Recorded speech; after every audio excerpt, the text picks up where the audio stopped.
दुनिया में जंग एक ही प्रकार की नहीं होती, बहुत सारी जंग होती है। जैसे एक तो होती है बॉर्डर पर सीधी जंग, एक होती है अपने ही कंट्री के अंदर वाली जंग, जो कि मतलब जो देश के अंदर ही कुछ ऐसे गद्दार दुश्मन छिपे होते हैं, उनसे भी लड़ना एक तरह की जो जंग ही माना जाता है। और एक होती है जुबान की जंग। और चौथे नंबर पर आती है नैरेटिव जंग, यानी कि ये वो जंग होती है जिसमें सीधे तौर से तो कोई किसी को कुछ नहीं कहता, लेकिन उसके सिस्टम को जो है तहस नहस करने के का एक षड्यंत्र का जाल बिछाया जाता है और उसको जो है एक मतलब मनोवैज्ञानिक तरीके से या फिर उसके मन को या फिर उसकी जो उसके अंदर जो कॉन्फिडेंस है उसको तोड़ देना, ये कहलाता है नैरेटिव जंग दोस्तों। और ये कहीं ना कहीं अब भारत के खिलाफ जो है तमाम देश मिलकर यही काम कर रहे हैं, यानी कि भारत को अंदर से तोड़ने का काम कर रहे हैं। उसके जो कॉन्फिडेंस है, उसका जो आत्मविश्वास है, उसको तोड़ने का काम लगातार कर रहे हैं दोस्तों मैं आज इस वीडियो में आपको बताने वाला हूं कि आखिरकार किस तरह अमेरिका, पाकिस्तान और तमाम उन देशों ने जो भारत से लगातार एलर्जी करे हुए हैं, तमाम उन देशों ने मिलकर के भारत के साथ नैरेटिव गेम इस तरह खेला है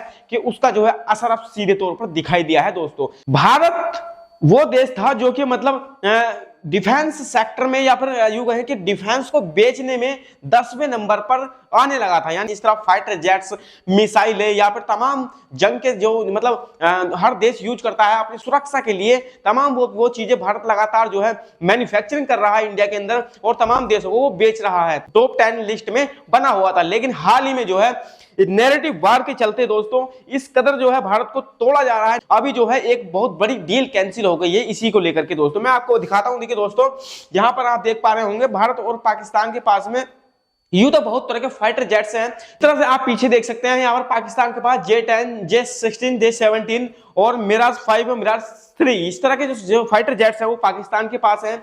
और यहाँ पर आप देख सकते हैं इंडिया के पास जो तेजस है, राफेल है और जी सुखोई 30 है, MiG-29 है और मिराज 2000, यानी कि बहुत सारे जो है इंडिया के पास भी है। यानी कि ये मैं 5 आपको वो दिखा रहा हूं जो टॉप प्रो लेवल के जो फाइटर जेट्स दोनों देशों के पास हैं।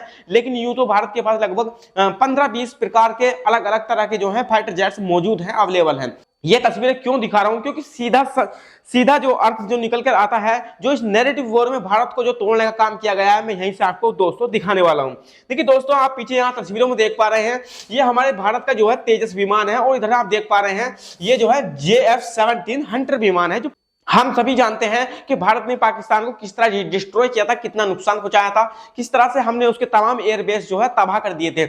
लेकिन पाकिस्तान चाल में कामयाब हो गया था, जो कि जिस चाल में भारत कामयाब नहीं हुआ।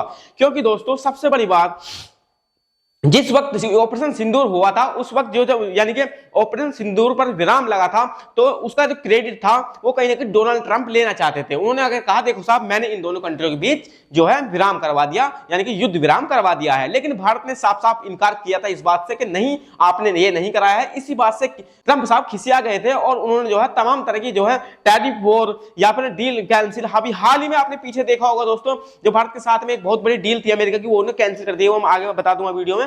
लेकिन फिलहाल जो है तमाम जो है वो तमाम प्रयास किए जा रहे हैं अमेरिका की तरफ से सिर्फ इसी बात को लेकर कि साहब इसने जो है यानी इंडिया वालों ने ये क्रेडिट मुझको क्यों नहीं दिया। देखिए ट्रंप ये चाहते थे कि मुझको जो है नोबेल शांति का पुरस्कार मिल जाए, कि मैं जो हूं देखो विश्व में शांति स्थापित करने के मामले में जो हूं यानी कि दुनिया में एक ऐसा व्यक्ति हूं जो कि दुनिया में शांति चाहता हूं, इसलिए मुझको नोबेल पुरस्कार दो साहब। और इसी के लिए जो कहीं ना कहीं वो बढ़ चढ़ कर हिस्सा ले रहे थे कि देखो मैंने यहां पर भी विराम करवा दिया और मैंने देखो नेतन्याहू के और खैमने के बीच में भी जो है विराम करवा दिया है। तमाम प्रकार के उन्होंने जो झूठे एजेंडे फैलाए, लेकिन उनका कोई भी कामयाब नहीं हुआ। और अब जो है वो इस कदर जो है आग बबूला हो चुके हैं भारत से कि वो तमाम प्रयास कर रहे हैं कि भारत को कहीं ना कहीं से तोड़ा जाए, नैरेटिव वार पे वो उतर आए हैं दोस्तों। मैं आपको समझाता हूं, देखिए यहाँ पर तेजस विमान है जो कि मतलब JF-17 हंटर विमान से कहीं बहुत ज्यादा आगे है, क्योंकि आप तमाम जो कंपैरिजन में देख सकते हैं जो हमारा ये तेजस विमान है ये आवाज की रफ्तार से 1.8 गुना आगे स्पीड से चल सकता है। और वहीं अगर हम इसकी बात करें तो ये केवल 1.6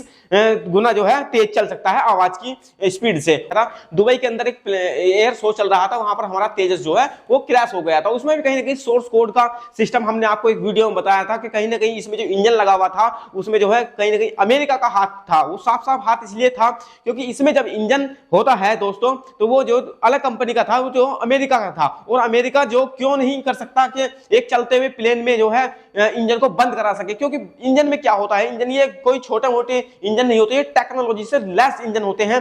तो चलते हुए इंजन को अगर कंपनी चाहे तो वो कभी भी बंद कर सकती है, इसी को सोर्स कोड कहा जाता है। अगर मान लीजिए दोस्तों कोई कंपनी हमको जो है सोर्स कोड हमको शेयर कर देती है तो उसका यही फायदा होता है कि हम उसको फुल्ली कंट्रोल कर सकते हैं।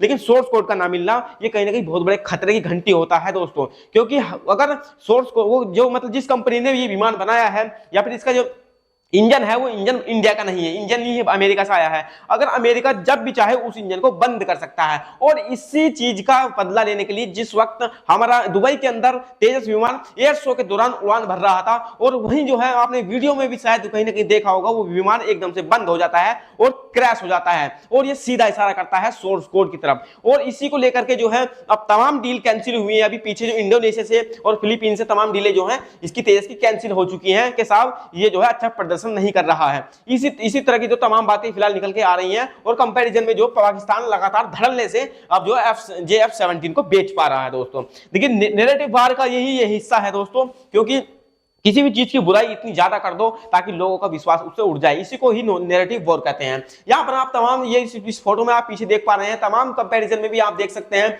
चाहे वो कोस्ट का मामला हो। देखिए यहाँ पर आप देख सकते हैं कि 4000 से $8000 के बीच में पर आवर्स का खर्च आता है तेजस में, और जबकि JF-17 का जो खर्च आता है वो 4000 से लेकर 12000 की कॉस्ट आती है दोस्तों। इसमें भी कहीं ना कहीं तेजस बहुत ज्यादा सस्ता जो है इफेक्टिव माना जा रहा था, यहाँ पे सस्ता माना जा रहा था। लेकिन फिर भी जो है ये तमाम जो है जो डील कैंसिल हो रही है अब इशारा कर रही है कि अब जो भारत नैरेटिव वार में जो जाल में फंस चुका है। हम सभी जानते हैं कि भारत आज के दौर में इतना कमजोर देश नहीं बचा है दोस्तों। देखिए आप अगर हम अभी पीछे 2025 की ही लिस्ट अगर निकाल कर देखें तो उसमें जो है देखिए फर्स्ट नंबर पर यूएसए नजर आता है, सेकंड रशिया नजर आता है, जो मतलब दुनिया के नजरिए से क्या है वो युद्ध लड़ने में सक्षम हो, क्या है वो अपनी पॉलिटिकल कैरियर में सक्षम हो, क्या है वो डिफेंस में सक्षम हो, और क्या है वो तमाम चीजें जैसी अर्थव्यवस्था में सक्षम हो। तो उसमें जो है टॉप 10 देश की जो रैंक आती थी उसमें इंडिया चौथे नंबर पर दिखाई देता था, सीधा चाइना के बाद में। लेकिन दोस्तों आज जो है ये हालत हो चुकी है इस नैरेटिव वॉर की। और दोस्तों ये हम सभी जानते हैं आज भी जो है इंडिया कहीं ना कहीं रशिया से ऊपर ही है, लेकिन रशिया को ऊपर रखा जाता है। क्यों रखा जाता है? क्योंकि वो तमाम वॉर लड़ रहा है। तब आज की दुनिया का काला सच ये बन चुका है कि जो डरा कर रहेगा उसी का नाम ऊपर रहेगा, और यही जो है इसमें शो हो रहा है। क्यों शो हो रहा है मैं आपको दिखाता हूं दोस्तों। देखिए हम जो है अपना डिफेंस बजट भी काफी अच्छा तगड़ा बनाए हुए हैं। यहां पर भी हम चौथे नंबर पर जो है अपनी रैंक रख रहे हैं, और हमारा 75 बिलियन का जो है हम अपने डिफेंस पर खर्च कर रहे हैं लगातार।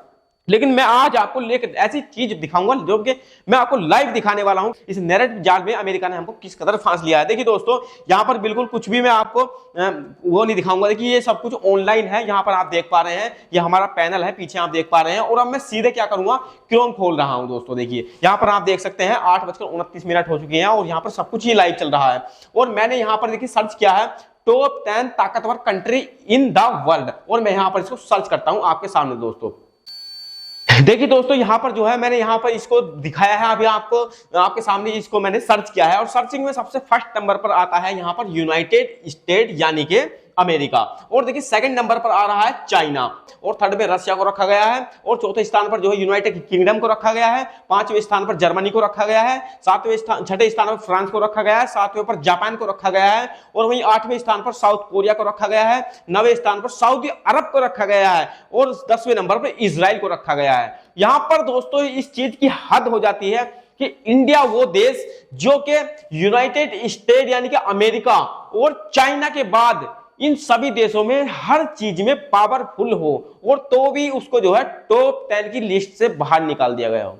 तो इस बात से आप अंदाजा लगा सकते हैं दोस्तों कि ये किस कदर नैरेटिव वॉर फैलाया जा रहा है, जबकि हर कोई जानता है, हम खुद जानते हैं इस बात को झुटलाया नहीं जा सकता दोस्तों कि चाइना आज कहां खड़ा है, यानी कि इंडिया आज हमारा कहां खड़ा है। वो सीधे यानी कि हम चलो मान भी लेते हैं कि चलो भाई यूनाइटेड स्टेट और रशिया के बाद जर्मनी भी आता है, तो जर्मनी के बाद सीधे सीधे इंडिया का नाम तो कहीं जाने वाला था ही नहीं। चाहे वो किसी भी चीज में हो, चाहे वो डिफेंस में हो, चाहे वो अर्थव्यवस्था में हो, चाहे वो पॉपुलेशन में हो। तो हमारी बात समझ में ये नहीं आ रही कि ये जो आपने टॉप 10 ताकतवर कंपनी, जो टॉप 10 ताकतवर देशों की लिस्ट बनाई है, आखिर ये लिस्ट किस हिसाब से बना दी है। इसी को कहते हैं दोस्तों नैरेटिव वॉर, यानी कि 10वें नंबर से निकाल करके बिल्कुल बाहर फेंक दिया है। क्यों? क्योंकि कहीं ना कहीं तो भाई भड़के ये इंडिया वाले, कहीं ना कहीं तो भड़के। अभी पीछे हमने देखा पाकिस्तान की तरफ से तमाम ड्रोन आ रहे हैं। अमेरिका 50% से 75% टैरिफ वॉर लगा दिया हमारे ऊपर। चाइना लगातार हमसे जो है खुजली किया जा रहा है, खुजली किया जा रहा है, पाकिस्तान को उसका आ रहा है। टर्की हमारे खिलाफ बयान दे रहा है, ठीक। बांग्लादेश में जो है हिंदुओं को जलाया जा रहा है। तमाम वो प्रयास किए जा रहे हैं कि इंडिया जो है कुछ तो बड़ा करे, क्योंकि हर कोई तो देश जानता है दोस्तों, अमेरिका खुद जानता है कि आने वाले 50 साल के बाद चाइना और अमेरिका को पछाड़कर इंडिया फर्स्ट नंबर की इकोनॉमी बन जाएगा।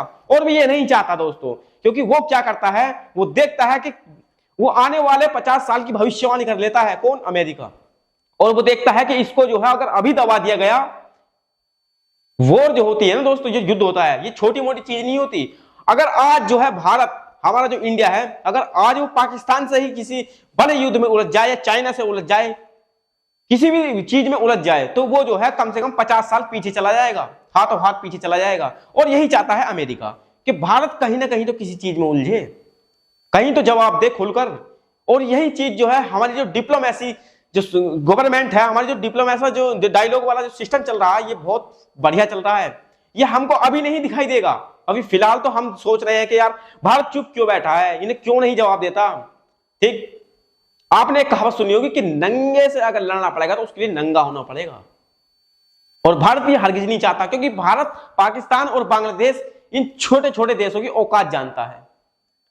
और अमेरिका क्या कर रहा है, अमेरिका लगातार जो है इनको जो है मतलब भड़काने का काम कर रहा है कि इंडिया को किसी ना किसी तरह इस वॉर में ले आओ, इस वॉर में ले आओ, यानी कि कहीं ना कहीं बड़े मुद्दे पर उलझाओ और इसकी इकोनॉमी जो ठप कर लो बस, क्योंकि वो अपना अस्तित्व बचाना चाहता है।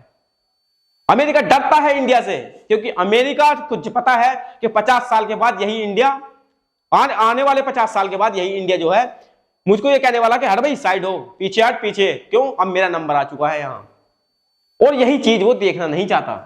तो दोस्तों अगर सेशन समझ में आया हो तो लाइक करें और शेयर करें।